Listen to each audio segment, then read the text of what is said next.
Hello everyone, ఏంటి breads పట్టుకొని వచ్చాను అనుకుంటున్నారా? లేదండి, మా శ్రీవారు మా కోసం బ్రెడ్ ఆమ్లెట్ చేశారు. అది ఎలా చేశారో చూద్దాం రండి. ఫస్ట్ 4 గుడ్లు తీసుకొని చక్కగా వాటిని బీట్ చేసి ఒక కప్లో వేసుకున్నారు. దాని పసుపు, కారం, ఆనియన్స్, గ్రీన్ మిర్చి, నెక్స్ట్ కొంచెం సాల్ట్, కొత్తిమీర వేసి చక్కగా కలుపుకున్నారు. స్టవ్ పైన ప్యాన్ పెట్టుకొని ఆయిల్ వేసి బ్రెడ్ పీస్ పెట్టారు. దాంట్లో మధ్యలో ఒక పీస్ తీసేసారండోయ్. దాంట్లో ఈ మిక్స్ చేసుకున్న ఎగ్స్ అనేవి ఎగ్ ఏదైతే ఉందో ఆమ్లెట్ కోసం చేశారో అది దాంట్లో వేశారు. వేసేసి మధ్యలో పీస్ తీశారు కదా, అది మళ్ళీ దాని మీదే కప్పారండి. కప్పేసి చక్కగా రొటేట్ చేశారు. చూడండి, చూడ్డానికైతే చాలా బాగా వచ్చింది.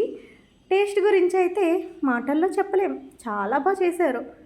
ఏంటండి, మొన్న మసాలా ఆమ్లెట్ అన్నారు, ఈరోజు బ్రెడ్ ఆమ్లెట్ చేస్తున్నారు, మీ ఆయనతోనే వంటలు చేయిస్తున్నారా అన్నీ అని అనుకుంటారేమో.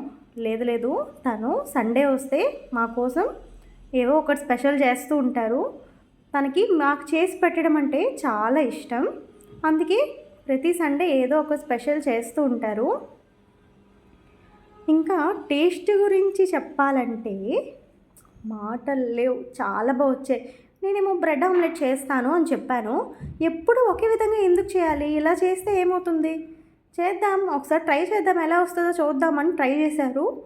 టేస్ట్ అయితే చాలా బాగా వచ్చిందండి. చూడండి ఎంత బాగుందో.